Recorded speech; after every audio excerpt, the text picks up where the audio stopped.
Mike and Nadia. And the jingle. Great. So, Nadia, what have we just read today? So the first reading is from Ecclesiasticus. Right. And I think today we've had it before already, so there are several themes. Right. Because most of this passage was about wise people and foolish people, so how... It's carrying on, isn't it? There's been a lot on that. Yeah. Right. And it's some quite interesting and lots of analogies and stuff. And of course, Ecclesiasticus is from that part of the Bible between the Old Testament and the New Testament, right? Which what do we call it? The Apocrypha, yes. Which isn't included in some versions of the Bible, in some religious organizations have a different perspective on that. But it's full of wisdom, it's great. Yeah. And is there anything that you particularly spoke to you or you particularly liked? Yeah, I think I really liked, and I saw it later in some of the philosophers of the, I think, of a much later period actually, but it was a similar idea that, so a timid mind with a fool's resolve will not stand firm against any fear. Right. So, but if it's... I like that, a timid mind, gosh I missed that, a timid mind with a firm resolve. Right. So with a fool's resolve. A fool's resolve, okay. Against any fear. Yeah, but then a mind settled on an intelligent thought, is firmer. Yeah. So and the mind firmly resolved after due reflection will not be afraid in a crisis. So that's good. So the mind fingers after due reflection. Well, I've even highlighted that. And I do like the architectural references here. It's like a wooden beam firmly bonded into a building is not loosened by an earthquake. So the mind, firmly resolved after due reflection, will not be afraid in a crisis. That's really lovely. It's nice too, so the mind, having properly reflected on stuff, you're ready for a problem. And later on, I love the fact they have fences on a mountainside. Faces on a high place will not stand firm against the wind. It's interesting. I love these kind of architectural metaphors that kind of bring it very much to life. It's incredible. Oh, we got something from Vera. Vera, thank you very much. I like this. Whoever teaches a fool is like putting a glue on a potsherd. Potsherds, yeah. What is a potsherd? Shards, like those pieces, broken pieces, like shards. Okay. Broken bits of pots. Yeah. Another rare metaphor, because remember we talked about that some metaphors are repeated from text to text, but some are quite unusual. I think this is not something we often see, potsherds. But it's interesting. I love the idea of gluing bits of porcelain together. I'm sort of sitting there thinking, what sort of glue did they have back then?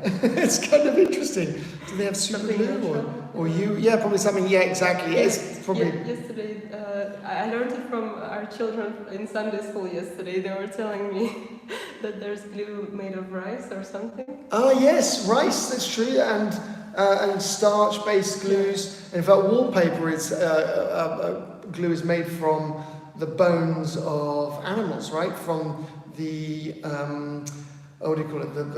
If you boil bones, you get a very sticky substance that comes out because it's full of glutinous, starchy, sticky stuff.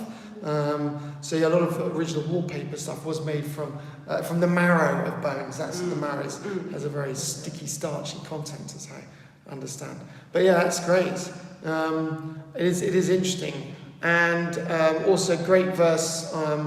About the relationship with a friend. Because there's a second theme about preserving friendships. Yeah, I absolutely agree with Vera. That's very lovely. There's a lot in there. You need to sort of go in there and unpick it and spend some time reflecting as it invites you to do. And I thought it was really promising and encouraging, and actually some practical advice on friendship. So if you've done something wrong, which we do anyway, so there's still hope that you can make it up with a friend. So do not despair, for there is a way back. Right. Yes, if you open your mouth against your friend, don't worry. Reconciliation is possible. So, it's interesting. Yeah, it's very, very uplifting. And then he says, but don't go too far. Don't be arrogant or disclose secrets or treacherous blows, because then your friends are going to leave you. And then we move on to John 13, which is interesting. I couldn't help but think this is perhaps selected because of the fact that we're celebrating Latimer and Ridley, the two saints, are they saints? Martyrs who were burnt at the cross, Reformation martyrs, burnt at the cross in the United Kingdom in Oxford in 1555, I think.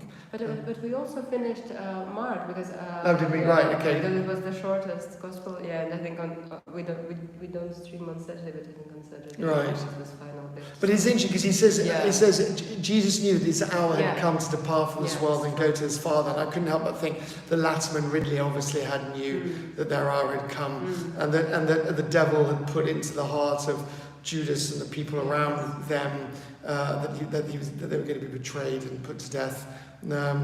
So I did think there was a bit of an analogy there, and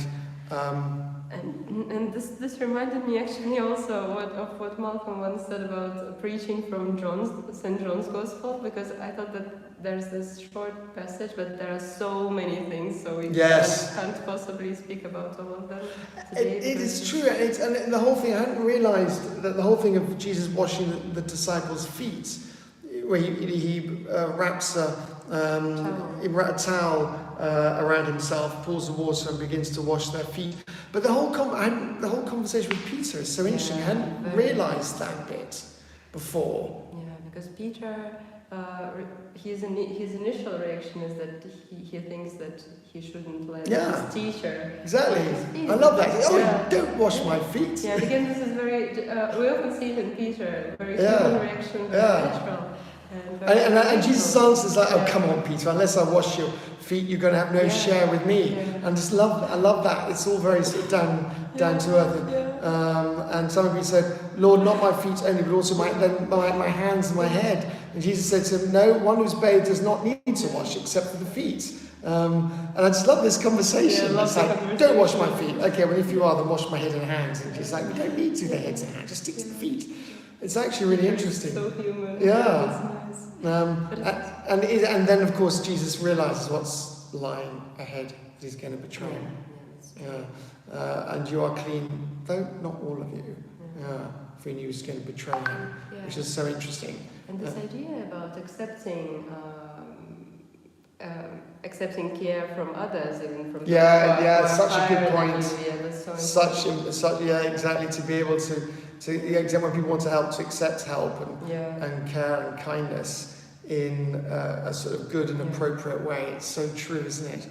And I think it's also reflected in one of those, what are they, hymns? So remember this, "Let me be your servant." So there's one of our hymns that says, "Pray that I may have the grace to let you be my servant." Right. It's not always easy. Exactly, to have the grace to let them do it. And it's a good question from Vera, and it's a good one, I don't know the answer to that, which is, he says, "Now you don't understand, later you will."